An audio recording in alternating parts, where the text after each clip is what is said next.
What's going on, everyone? We're here at the Dewey Drome. It's Andrew King and myself, Dewey Davenport. Andrew's ferrying an airplane from where? From Dallas, Texas, Waxahachie, just south of Dallas, to Syracuse, New York. All right, so you guys been watching our videos with antique airplanes. We're going to do a walk around. Andrew's going to talk about it because he knows so much about it. Blazing hot out here today at the Dewey Drome, but we're standing in front of a 1939 Fleet Model 10F. They built 50 of these in 1939-1940 time period, and this is the only one left in the whole world. So kind of a rare machine. The Fleet Aircraft Company was in existence for quite a long time. I think they started about 1928 or 1929, and Reuben Fleet was a big name in American aviation back in the 20s and 30s. Was a designer for Consolidated Aircraft Company, and then started his own Fleet Aircraft Company in the late 1920s, about 1929.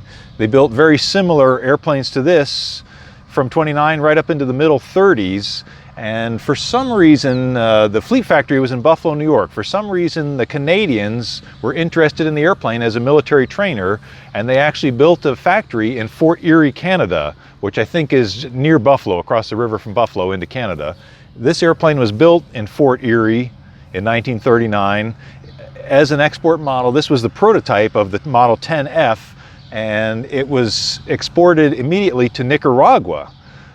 For their Air Force, for the Nicaraguan Air Force, and apparently they mounted a machine gun on it and had bomb racks under the wings to use it like a fighter bomber. So I don't know how much, if they had rebels to fight, I'm not sure how much they actually used it in anger, but supposedly had a machine gun and bomb racks on it in 1939 in Nicaragua, and they had it down there up until the 50s, 1954 or so, and then it somehow ended up in Mexico. And then it probably fell into disuse and was eventually discovered by an American guy who brought it back into the States in the 90s and restored it in the 90s, and it's been between about 2 or 3 or 4 different owners since then. It ended up down near Dallas, and then that guy decided to sell it, and the man up in Syracuse, New York bought it and asked me to fly it up to Syracuse for him. So I flew down to Dallas on Wednesday, 2 days ago, got there in the afternoon, had enough time to make one leg, flew 130 miles to Mount Pleasant on Wednesday, and then yesterday morning left there, went on up through Arkansas and Tennessee and Kentucky, and made it to Sellersburg, Indiana, which is just across the river north of Louisville, Kentucky. So it was kind of a long day, and then got up this morning, had a little bit of weather to deal with, but made it up here to the Dewey Drome a little after noon today, and gonna go on to Zanesville later this afternoon. All right, the engine is a 145 horsepower Warner Super Scarab. 7 cylinders, I think it's 499 cubic inches if I'm not mistaken. Originally probably had a 125, which is almost exactly the same, different pistons and stuff, not much different I don't think. But this is a 145 Warner, basically the exact same as the original engine that would have been on it in 1939. Wooden propeller, top RPM for the engine is about 2150 is the red line on the gauge. Cruising around, going cross country, I run about 1850 RPM, just cruising around the home airport, probably 1750. It burns about 9 gallons of gas an hour, and the airplane goes about 85 or 90 miles an hour, which is pretty good for an old biplane like this. So it flies really nice. It's supposed to be a trainer, and it was a well-engineered airplane. Reuben Fleet had a bunch of engineers, and Consolidated was a big company that he'd worked for previously. So they really kind of knew about how to design an airplane. The control stick and the rudder pedals are right where you need to have them. The throttle, everything is very well engineered and set up. So it's a good airplane. It's got the original cable brakes. They're 10-inch wheels. I think it's supposed to have a little bit bigger tires on it, but they've got 650 by 10 tires on it. The top wing is one piece, all the way back and forth. No center section, no separate center section. I think they did it because it's lighter that way, without the extra fittings to have a separate wing panels and a center section. Gas tank is in the center of the top wing. It holds 32 gallons. The early fleets only held 24, so the 32 is nice. It's burning about 9, so about 3.5 hours worth of gas, which is really more than it's comfortable to sit in it. So that's one interesting thing. It's interesting, most airplanes have more flying wires, the landing and flying wires in between the wings, but again, it's a very highly engineered airplane. And in fact, there was a guy named Paul Mantz who was a famous movie stunt pilot. In 1930, he had a fleet like this, and he did 46 outside loops in a row to set a record, which is a loop from the top with the pilot on the outside going around like that so it kind of from the top down, and the centrifugal force tries to throw the pilot out of his seat. So it was something they weren't sure that the pilots could handle back in the 20s until Jimmy Doolittle did it. But to have a civilian airplane like this do 46 outside loops in a row was a big deal. It showed how strong the airplane was. So Paul Mantz was probably the most famous fleet pilot. But in World War II, the Canadians built several hundred almost exactly like this, except with a 5-cylinder Kinner engine. It was the model 16B, and they used those for their standard trainer, as the United States used the Stearman and the British used the Tiger Moth. And most of the Canadian pilots in World War II learned to fly in a Fleet 16, which was very similar to this Model 10. All right, one of the things about a lot of these old engines back in the 1920s and 30s, they didn't have a good way to lubricate the overheads. The rocker arms are under these little covers here. And modern engines, modern radials, even in World War II, they had oil lines that came up, and they had these sealed well, and so they actually ran oil to the overheads. The Kinners and Warners, the early ones especially, didn't have this, so you had to get a grease gun. And the book says, I think the book says every 10 hours or before every important flight, as if there's not important flights. But it's been, I think, 8 hours, so I'm gonna grease it up. Nowadays, we tend to grease them more than they did back then. Try to take better care of them. But we'll start on the number 1 cylinder. I usually give it about 4 shots.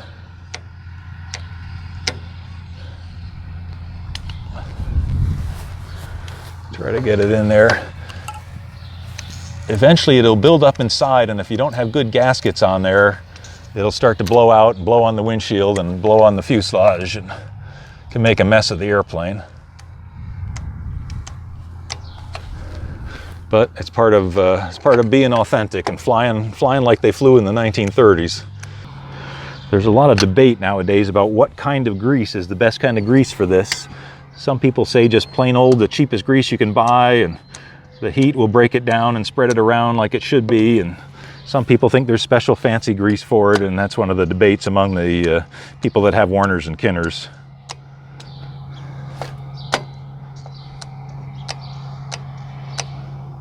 One of the unusual things about fleets in general is that the pilot sits in the front cockpit instead of the rear cockpit. Most biplanes, the pilot sits in the rear cockpit for balance, and so the passenger, whether there is one or not, is kind of on the center of balance, and it doesn't make a difference whether there's anybody in the front or not. For some reason, the fleets are a front seat solo airplane, and I think there's stories that they had troubles with them in spins, that if you went into a tailspin, it wouldn't come out. And an aft center of gravity will make that worse. So that may be one of the factors in why they had the pilot sit in the front of the fleet. But it's a pretty simple cockpit. I'm not sure it's exactly like it was in 39, but probably pretty close. Oil temperature, oil pressure, the tachometer is a newer tachometer, altimeter, compass, airspeed.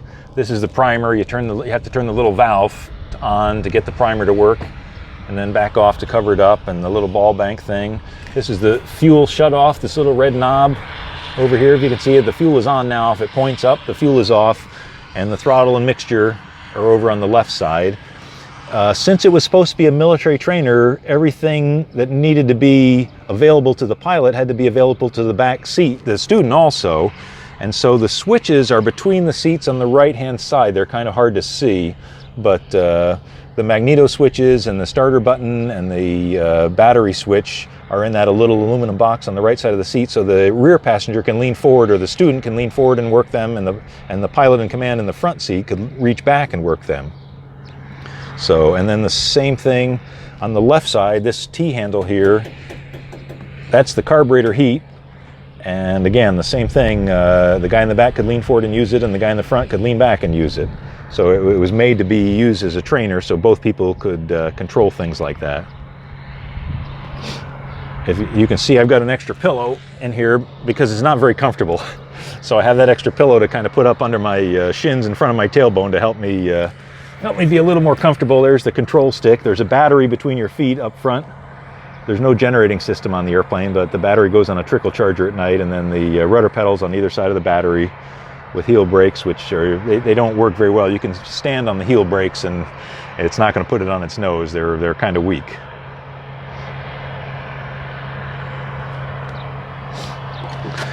Rear seat is pretty much the same as the front.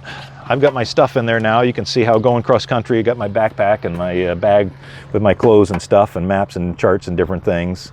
But the rear instrument panel is basically a twin to the front. And the controls are all the same. The brakes and the stick and everything else are pretty much the same. As I say, the mag switches, the fuel shutoff, and the carburetor heat are all within reach of the rear occupant as well as the front occupant. And then it has a baggage compartment under here in the turtle back that you can, well, you can put probably 20 or 30 pounds worth of stuff in there, and spare oil cans and my grease gun and whatnot. The data plates right here are the original factory. The top two ones are the original factory data plates. This is the Fleet factory data plate, and this is their data plate that shows that it went to Nicaragua and had the markings GN14 on it, which was the Nicaraguan serial number, which is also on the tail. It's a nice flying airplane. It's not a Bucher Youngman as far as being light on the controls, but it is capable of doing loops and rolls and things, and probably was a very good trainer. Because the top wing was flat, the bottom wing has extra dehedral to make up for the top wing not having any dehedral.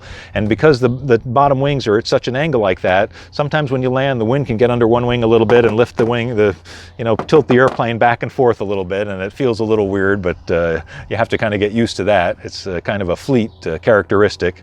But all in all, it's pretty docile. I've landed it on pavement a bunch and wasn't a real problem. It's kind of nice to land on the grass out here, but it handles pavement okay. So that's the cockpits. There's the baggage compartment. All my supplies in there, spare oil, plexiglass cleaner. You have to have a lot of paper towels to fly around an airplane like this and be ready to get dirty. Don't wear your best jeans. And that little wire keeps it shut. Now the tail, we go back and look. Here's another interesting thing about Fleet airplanes. If you look at the tail real close, you'll notice it's flat on the bottom and it has an airfoil shape on the top. It has an airfoil section like a wing, which is very unusual. Most tail surfaces are symmetrical or just flat. So the Fleet actually provides some lift. And I'm not really sure why they did that. A lot of the old airplanes had problems being tail heavy and wanting to pitch up, not having enough nose down trim, and so I think maybe the lifting tail helps to counteract the natural tail heaviness of the airplane. It's the only thing I can think of why they would have a lifting tail on it. But that's a very unique Fleet thing. And another thing you can notice if you look close at the details of it, again, it's a very finely engineered airplane. The hinges have these kind of pillow blocks in here and these heavy-duty straps that go around them. I think that's a pretty good walk around, Andrew. What do you think? Should we go fly it? I think, yeah, it's time to fly. It's a nice day, a little bit hot, but the wind's down the runway. All right, let's go have a little fun and fly this Fleet. I'm actually going to fly in the Champ with Jeff, do some air-to-air with you. Clear prop.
In the darkness is where I see the light.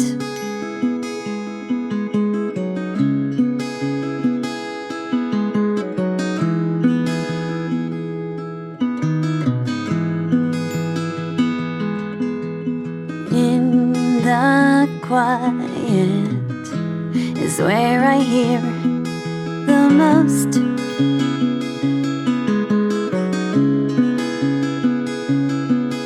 And all will be revealed in the night.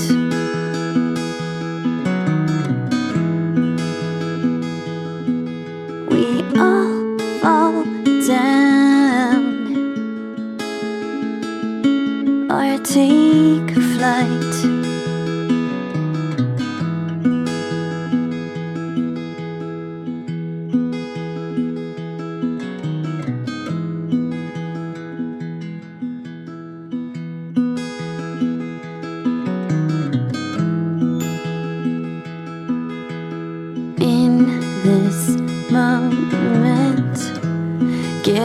up everything.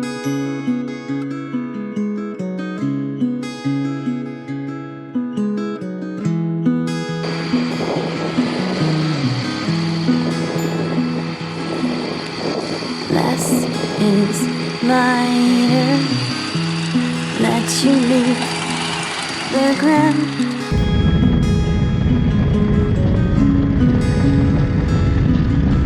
We all can find a gift in simple things.